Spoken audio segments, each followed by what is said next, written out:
This is Neutral Ice Overtime.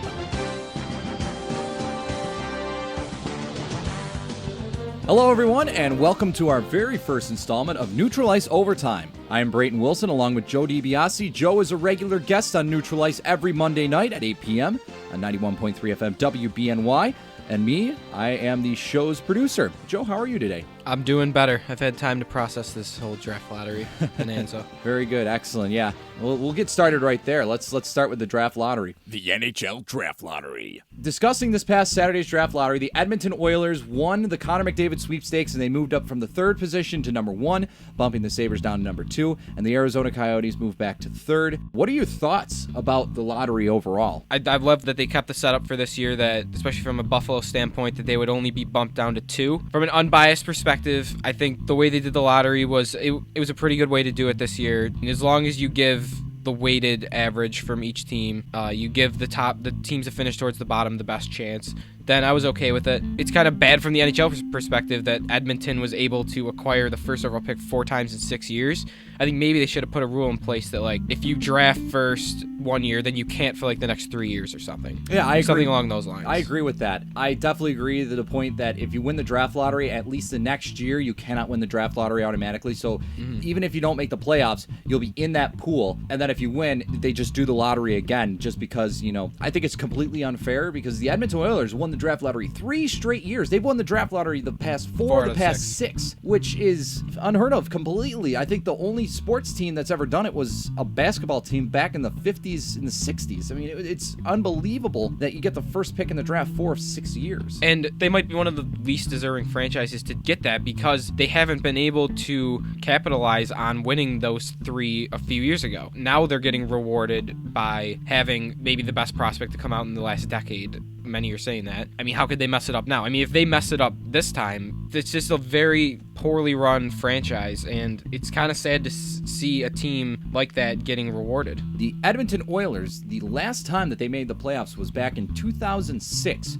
when they went to the Stanley Cup Finals and lost to the Carolina Hurricanes in 7 games. And since then, it's just been all downhill for Edmonton. They finished last multiple times. They've gotten those big top number 1 picks, yet they've produced. However, as you said, the franchise, the organization is just a poorly ran business. Just players don't have support. The hockey side of it, run by Craig McTavish, has just done a very poor job putting pieces around their young guys. So when you see a super uber talented guy like McDavid go there, and they've already failed to put a supporting cast around guys like Taylor Hall and Nugent Hopkins, you have to wonder if they're going to be able to turn McDavid into this perennial superstar that the NHL can go out and market. Jack Eichel. Jack Eichel, the Boston University superstar freshman and Hobey Baker Award winner in 2015, is expected to be picked 2nd by the Buffalo Sabres in this year's draft. Joe, how can you evaluate his game? Like, what's his strong points to his game?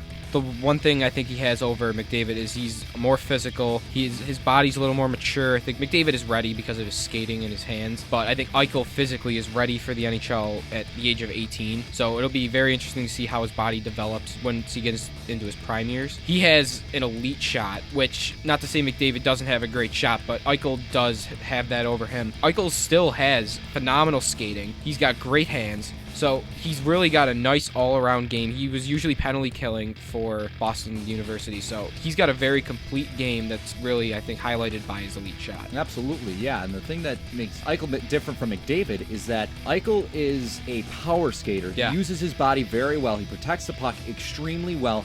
Whereas McDavid's more of, he's going to beat you with speed. He gets to the outside, he beats you with speed, he's gone. There's no way you're going to catch him. They have different types of speed, too. I mean, Eichel is more straight ahead, just go. Like, he's going to blow by you, but he's not necessarily going to be as quick as McDavid is. So they're both incredibly fast skaters. They're kind of different types of speed, and that's why that they're distinguished from each other. Do you think that Eichel's size and his physical ability to protect the puck is a strong point of his game? Yeah, I do. And you can even add in the fact that he uses a very large stick, even for his 6'2" size. Like, he is one of the biggest sticks I've ever seen. Yeah, his stick goes past his chin. I think it goes right up to his nose. Yeah, and you add that in with the fact that he's already so physical, and especially at such a young age that he's so physical. You can't even imagine how he's going to get over the next 4 or 5 years. And once he starts getting to his prime, I mean, he could be a guy that literally defensemen just cannot take the puck from. Like, just because of his reach with his stick. and the fact that you can't body him off the puck. His puck possession numbers when he comes into the NHL, I expect them to be through the roof. When he comes onto the Sabres and when he becomes a Buffalo Sabre, whether it's this year or next year, whether he goes back to school, when he becomes a Buffalo Sabre, do you expect him to be inserted on the first line immediately? He'll have the opportunity to. It's tough to say because college is closer to a pro game, I think, than, like, say, juniors is. I would not be surprised at all if he is able to take that first line spot. When you have guys like Ennis and Gergensen who have played center on a first line over the past few years, maybe they'll start the season in that spot. I would bet, though, at least by the midpoint of the season, Eichel will take it. We'll see what happens. I think that Jack Eichel's got a very bright future in Buffalo. He's definitely going to be, I think, the face of the franchise for a long time coming. The last player, really, arguably, that was a player that really made you jump out of your seat and would excite you was probably Pat LaFontaine. And Jack Eichel is definitely, arguably, one of those players that's going to make you feel that way as well. After McEichel. After Connor McDavid and Jack Eichel, we got the Arizona Coyotes picking at number 3. We've got the Toronto Maple Leafs picking at number 4, and the Carolina Hurricanes picking at number 5. Joe, who's available after McEichel, and where are they going to land? Well, the big three guys you're going to look at after McDavid and Eichel are going to be Noah Hanifin, the defenseman from Boston College, Dylan Strome, center from the Erie Otters like McDavid, and I think it's going to be Mitch Marner, the center from the London Knights, who are going to be the next 3 guys taken. Hanifin, to me, is the 3rd best player in the draft, but honestly, I think Arizona could take any of the 3. There's an argument to be made for any. Hanifin's the 3rd best player in many people's opinions, but Arizona does have a need for a playmaking young center. So Strome is thought to be the next best guy, but they also have connections with Marner, as they already have 2 other London Knights who played on his line this year in Max Domi and Christian Dvorak in their system. So because they have the 2 other guys that already have chemistry with Marner, they could go select him. Even though he doesn't have the size that Strome does, he has the hands and the playmaking ability that they've been looking for in a center. So to me, I would say I really think Marner is going to excite some people and he'll wind up going 3rd. I think Toronto's going to take Hanifin at 4, and Carolina's going to take Dylan Strome at 5. I think the most intriguing team after Edmonton and Buffalo is the Arizona Coyotes at number 3, because their system, their prospect system isn't really that great right now, especially their defensemen. They did acquire Dahlbeck from Chicago to help them out immediately. They have Oliver Ekman-Larsson, but they might want to add another franchise defenseman that's going to play with Ekman-Larsson down the road. I think Noah Hanifin's going to go number 3 to Arizona. At number 4, it's a toss-up between the Toronto native Mitch Marner and Dylan Strome, and I think that the Leafs would rather have size in Dylan Strome, who can also, have a scoring touch and playmaking ability. And then at number 5, I don't think the Carolina Hurricanes are necessarily looking to add another player like Jeff Skinner, because Mitch Marner and Jeff Skinner are very similar players. Yeah, they are. Both players can score, they can skate very well, and that is unless that they try to trade Jeff Skinner at the draft or something like that. But Mitch Marner, I think, is going to fall to number 6 and go to the Devils. And at number 5, I think the Carolina Hurricanes are going to take Lawson Krause, the big left winger, out of Kingston. Most improved prospect. We're about 2 months away from the NHL Draft on June 26th in Sunrise, Florida. And this draft is going to be a deeper draft than in recent years. So which player has improved his stock, Joe, from the beginning of the season all the way up till now, with 2 months to go to the draft and 1 month away from the NHL Combine, which is going to be here in Buffalo, New York at the Harbor Center? The one guy that I think has been rocketing up draft boards is Ivan Provorov, the defenseman from the Brandon Wheat Kings in the WHL. He started off the year, people thought he would probably go in the first round, but he was going to be mid to late first round, like 15 to 25, like that range. He's now almost consistently being talked of as a top 10 pick, and he's leapfrogged Zach Werenski in many people's minds as the 2nd best defenseman in this draft. He's getting comparisons with guys like Mark Giordano and Nicholas Kronwall, and he's got a very complete game. He's got the offensive touch, he's physical, he's got very good skating, he's got capabilities that I don't really see in any other defenseman besides Hanifin in this draft. I think he will be the 2nd defenseman taken. I think he's gotten to a point where he's almost for sure going to be top 10 now. I don't know if he's going to be able to get in the top 5 just because of how great the prospects are in this draft. In a weaker draft, like maybe even last year, I think he is top 5 worthy, but it's just the draft is so deep, I don't think he's going to be able to get up there. My guy that I have as my most improved prospect is Timo Meier from the Halifax Moosehead in the Quebec Major Junior Hockey League. This guy wasn't even projected to be in the first round in early mocks, dating back all the way as far as October, maybe November. All of a sudden, he started climbing the board. He got into the lower first round in the mid to late 20s. All of a sudden now, he's projected to be near top 10 player. He's a 6'1", 209 pounds. He's a right winger who can play some center. That makes him very versatile. He's very physical with the puck. He protects the puck very well. He's got a cannon of a shot. He's got an unbelievable shot. He loves to create scoring opportunities. He'll shoot the puck whenever he gets the chance. He's got very underrated skill and speed. But also, the thing that a lot of scouts are questioning is that he's playing on a line with Nikolai Ehlers, who's the Winnipeg's first rounder from last year, and Ehlers was 9th overall, I believe. It may have boosted his stock, but as of right now, I mean, Timo Meier, he can go anywhere as early as 10 and anywhere as late as probably, 17 or 18. But I mean, he went from being a early to mid second rounder, all the way to being a top 10 potential to a mid first rounder. Most surprising prospect. Joe, who do you got as your most surprising prospect this year? Well, coming into this year, a lot of Matthew Barzal from Seattle and WHL. Many people had really dropped him in their rankings because he had a very serious injury and he missed the first part of the season. In some rankings in the preseason, he was as high as 3rd or 4th, and then he dropped all the way down to like 15, 16.